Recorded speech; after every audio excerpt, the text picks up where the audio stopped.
Brought to you by Sharda University. Where the software engineer meets the gifted content writer. The world comes together at Sharda University. Modi मंत्रिमंडल से किसकी हो सकती है छुट्टी, इसके कुछ इशारे पंकज सर ने कल राजधानी के एक एपिसोड में दिए थे। लेकिन किसकी एंट्री हो सकती है, इसके पक्की कुछ जो इशारे हैं वो मिलेंगे राज्यसभा चुनाव जिसका ऐलान हो गया है। 12 राज्यों की 26 राज्यसभा सीटों के लिए ये चुनाव होना है। इसमें 2 उपचुनाव वाली सीटें भी शामिल हैं और ये 18 जून को होना है। चुनाव आयोग ने इसकी घोषणा की है। क्या कुछ होना है, क्या खबरें हैं, पंकज सर से एक बार पहले ओवरव्यू लेते हैं, फिर बातचीत करेंगे। क्योंकि राज्यसभा का चुनाव बड़ा बोझिल सा, बोरिंग सा चुनाव माना जाता है, लेकिन पंकज सर बताएंगे कि क्यों ये इस बार दिलचस्प होने जा रहा है। सर बहुत इंटरेस्टिंग है। मतलब जैसे ही ये एक तो 2 बाईपोल हैं, एक सुनेत्रा पवार की वजह से जो खाली हुई और एक तमिलनाडु में वी षणमुगम से। लेकिन 2-3 चीज़ें जो बड़ी मज़ेदार होने वाली है। एक तो अगर इस पूरे में देखें ना किस किस सीट पक्की है, तो एक सीट पक्की है, किसी से पूछ लीजिए। मल्लिकार्जुन खड़गे की सीट पक्की है, वह कांग्रेस के राष्ट्रीय अध्यक्ष हैं। कर्नाटका से 3 मिल रहे हैं कांग्रेस पार्टी को, तो एक सीट पक्की है। ठीक है, अब ये हो रहा कांग्रेस में ही कि सब लोग जानते हैं पवन खेड़ा जी की जो तपस्या है कि उनकी तपस्या पूरी होगी कि नहीं होगी। उसमें कहा जा रहा है कि नीरज डांगी अभी राजस्थान से हैं, वो दलित हैं, तो एक दलित बिरादरी के ही हरियाणा से अभी राज्यसभा का सांसद कांग्रेस ने बना दिया गया। तो प्लीज दी जा रही कि दलित आ गया है तो हो सकता है पवन खेड़ा की तपस्या पूरी हो सकती हो। सबसे इंटरेस्टिंग ये है जो मुझे पता चला कि ये जो मंत्रिपरिषद की बैठक हुई प्रधानमंत्री नरेंद्र मोदी के आते ही, और फिर हुआ कि कुछ लोगों की छुट्टी होगी, कुछ लोग आएंगे। किनकी छुट्टी होगी प्रधानमंत्री जी जाने, अमित शाह जी जाने। बीजेपी में कोई गेस्ट वर्क नहीं होता है, काइट फ्लाइंग नहीं होती है। ये किसी की एंट्री हो सकती है, उसकी झलक मिल सकती है कि राज्यसभा में कोई चौंकाने वाला नाम आ जाए। मान लीजिए कि वो चाहते हैं कि मंत्रिमंडल में उनको मंत्री बनाया जाए, तो वह कैसे मंत्री बनाएंगे? उनको सदन में सदस्य तो बनाना पड़ेगा। लोकसभा का बाईपोल तो करा नहीं सकते आप। कौन इस्तीफा देगा, कौन ये सब खेल करेगा? राज्यसभा के चुनाव हैं और बीजेपी को कई जगहों से मिल सकती, तो हो सकता है उनमें से 1-2 चेहरे ऐसे हों जिनको कराया जाए और फिर बाद में आप उनको देखेंगे कि मंत्रिमंडल में हो सकते हैं वो, और जो कहा जा रहा है कि कुछ बदलाव होगा। दूसरी एक इंपॉर्टेंट बात जो मैं बताने वाला हूं वो है कांग्रेस का पुराना वाला ऑफिस 24 अकबर रोड। एक तो नया वाला ऑफिस आ गया है जहां पे सारी राजनीतिक पार्टियों के हैं, इंदिरा भवन। हाँ, इंदिरा भवन। 24 अकबर रोड अगर आप गए हो, बड़ा खुला सा है और मतलब दशकों का कांग्रेस पार्टी का उसका इतिहास जुड़ा हुआ है। अब ये है कि वो टाइप 8 का सरकारी बंगला है। तो या तो कोई सीनियर आदमी जो राज्यसभा का सांसद हो अपने नाम पर वो सरकारी मकान अलॉट करा ले और वो कहीं और रहे, तो कांग्रेस का वो ऑफिस बच सकता है। इस खांचे में कुछ लोग फिट बैठते हैं, जैसे राजस्थान से 3 बार के मुख्यमंत्री रहे अशोक गहलोत। अब वो 3 बार के चीफ मिनिस्टर रहे, लंबा उनका करियर रहा, विधायक, केंद्रीय मंत्री। अगर वो राज्यसभा पहुंचे जाते हैं तो उनके नाम पे सरकारी मकान मिल जाएगा, तो 24 अकबर रोड रिटेन कर सकते हैं। दूसरा एक नाम है और वो है कमलनाथ का। और कमलनाथ जी पैसे कौड़ी वाले भी हैं, वो भी मुख्यमंत्री रहे हैं, कैबिनेट में कई बार मंत्री रहे, उनको भी इस स्टेचर का, इस कोटे का सरकारी मकान मिल सकता है। अब चूंकि मध्य प्रदेश में एक ही सीट मिलनी है कांग्रेस को, हालांकि सरप्लस 6 सीटें हैं, लेकिन आप जानते हैं कि कांग्रेस के लोग एन वक्त पर कैसे क्या गड़बड़ हो जाता है, इसका इतिहास पुराना रहा है। दिग्विजय सिंह जो डिग्गी राजा जिनको कहते हैं, वो अपने को रेस से बाहर कर चुके हैं। वो कह दिए कि हमने नहीं राज्यसभा जाना है। तो ये मतलब सच में रेस से बाहर कर लिया उन्होंने, या रेस में आने के लिए? नहीं, इस बार वो प्लेन है। वो मतलब है, हालांकि वो कई बार डबल खेल खेलते हैं। और एक याद करिए, एक जमाने में वो राहुल गांधी के गुरु हुआ करते थे। मैंने देखा यूपी में राहुल गांधी प्रेस कॉन्फ्रेंस में बैठे हैं तो दिग्विजय सिंह, राहुल को कुछ बोलना होता था तो माइक यूं करके ना दिग्विजय सिंह की तरफ घुमा दिया करते। तो दिग्विजय सिंह बाहर हो गए हैं, जीतू पटवारी भी लगे हुए हैं वहाँ से, मीनाक्षी नटराजन भी लगी हुई हैं, कमलनाथ जी भी हैं। मतलब उम्र हो गई, मेरे ख्याल से 78-80 की उम्र के होंगे कमलनाथ जी। सर, कमलनाथ जी को लेके एक वो भी तो था कि उन्होंने कहा कि मुझे एक सीट भेज दीजिए, और मैं, वो क्या था? वो यही था ना कि वो मामला राज्यसभा को लेकर ही था कि आप उनको भेज दीजिएगा, मैं यहाँ से जुगाड़ कर लूंगा। तो फिर से वो रेस में आ गए। अगर हाईकमान को, अब हाईकमान में तो खड़गे जी खुद ही बोल चुके हैं कि मैं हाईकमान नहीं हूँ, तो यानी गांधी नेहरू परिवार ने तय किया कि कमलनाथ जी अगर बनते हैं मध्य प्रदेश से, तो 24 अकबर रोड का वो भी रिटेन हो सकता है। ठीक। सर बता रहे थे कि किस तरीके से भारतीय जनता पार्टी के लिहाज से ये अहम है कि अगर वहाँ से कोई चौंकाने वाला नाम आता है तो मोदी मंत्रिमंडल में शायद वो नाम हो सकता है, इसके एक इशारे मिल सकते हैं।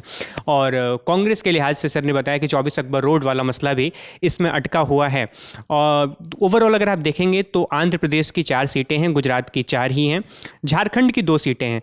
झारखंड में एक तो भारतीय जनता पार्टी के दीपक प्रकाश प्रदेश अध्यक्ष हैं, वो प्रकाश प्रदेश अध्यक्ष हैं, बिहार के सब प्रभारी जो दीपक प्रकाश जी के लिए इस बार हो पाना बड़ा मुश्किल लग रहा है विधायकों की संख्या के हिसाब से। और एक चीज और है यहाँ पर कि यहाँ जो कांग्रेस है वो हेमंत सोरेन की कृपा पर है कि अगर हेमंत सोरेन ने कांग्रेस के लिए एक सीट छोड़ी तो समझिए गठबंधन लंबा चलेगा, वरना कुछ भी हो सकता है। इस तरह की चीजें हैं। और क्योंकि वहाँ पे ना कांग्रेस के कोटे के मंत्री सरकार के खिलाफ ही बोलते हैं, धरने प्रदर्शन भी हो जाते हैं, कई तरह के सवाल उठते हैं, मतलब मामला वहाँ बहुत ठीक नहीं चल पा रहा है। और बिहार में जो गठबंधन हुआ था विधानसभा चुनाव से पहले, उस समय उनकी असंतुष्टि आपको ध्यान ही होगा कि वो उन्होंने बोला था कि हम गठबंधन का रिव्यू करेंगे और बीच में अलग अलग खबरें भी उड़ी थी। ठीक है, गुजरात का भी मामला बता दें। एक आपको यूसुफ पठान का अभी आपने कुछ दिन पहले आपने इंटरव्यू का बाइट सुना था। यूसुफ पठान को जानते हैं आप, क्रिकेटर जो है, और आजकल वो टीएमसी से, पश्चिम बंगाल से लोकसभा के सांसद हैं टीएमसी के। उनकी एक बाइट आई थी, बाइट मतलब जो इंटरव्यू का क्लिप होता है। अधीर रंजन चौधरी को हराया था। तो उन्होंने कहा कि अगले 40-50 साल तक ना गुजरात में बीजेपी को कोई हटा नहीं सकता है। अब क्या होगा कि जिस गुजरात में कांग्रेस इतने साल तक रही, अब आने वाले साल में गुजरात से कांग्रेस का कोई भी राज्यसभा सदस्य नहीं आने वाला है, सिर्फ 12 विधायक। अब वहाँ पर कहाँ से राज्यसभा आएंगे? याद करिए एक बार अहमद पटेल का बहुत चुनाव हुआ था, इंटरेस्टिंग। अमित शाह खुद देख रहे थे बीजेपी की, अहमद पटेल खुद लड़ रहे थे और 1 वोट से जीत गए थे। अभी हमें याद है बिल्कुल, वो तो चुनाव मतलब रात भर लोग टीवी से जुड़े हुए थे। आप कहें ना कि राज्यसभा चुनाव में किसी का इंटरेस्ट नहीं होता है, सब लोग रात भर डटे हुए थे, पल पल की खबर आ रही थी, 1 वोट इधर, 1 वोट इधर, 1 वोट इधर, और अहमद पटेल आखिरकार जीत गए थे। और बीजेपी की जो चाणक्य कहे जाते हैं अमित शाह, उनकी सारी गणित वहां पर फेल हो गई थी। वो भी कहाँ? गुजरात में। वो अहमद पटेल थे। उसी गुजरात में कांग्रेस का नाम लेवा भी नहीं मिलने वाला। अभी अमित शाह ने वो मुझे आपको याद हो, अमित शाह ने बोला भी कि राहुल गांधी या कांग्रेस पार्टी कह रही है कि हम गुजरात में वापसी करेंगे, 7 जन्म लग जाएंगे, आप वापसी नहीं कर पाएंगे। अब वो गुजराती में बोल रहे थे वो। एक चीज़ सर बताइए, 2 नाम और बातचीत समेटेंगे हम लोग। सर एक तो ये रवनीत सिंह बिट्टू के बारे में बताइए, राजस्थान में।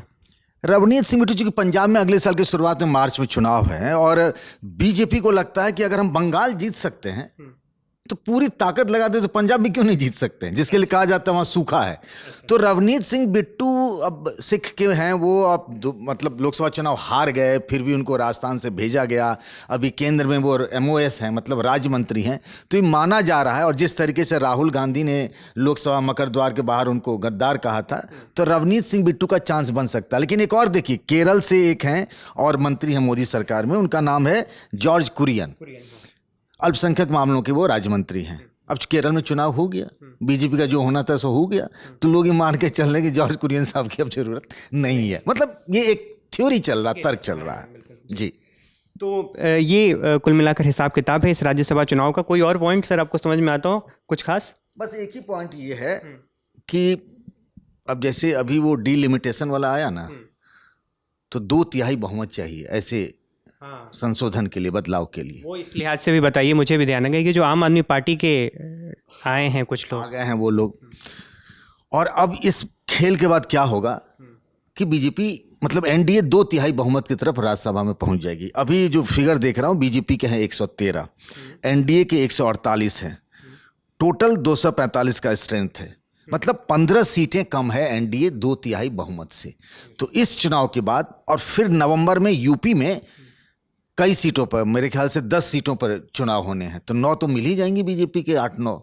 तो मुझे लगता है फिर बीजेपी का काम, मुझको लगता है इसी से काम निकल जाना चाहिए एनडीए का। लेकिन ये बड़ी अजीब पहली है ना सर, कि जब भारतीय जनता पार्टी और एनडीए गठबंधन के पास लोकसभा में 2/3 बहुमत थी, तो राज्यसभा में वो जद्दोजहद करते रह गए।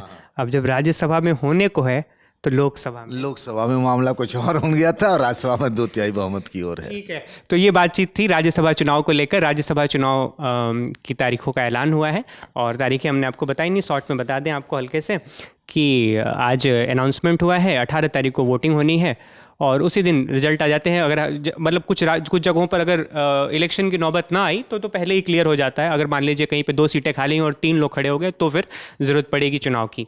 तो ये एक अपडेट है। इस वीडियो में फ़िलहाल के लिए इतना ही। धन्यवाद।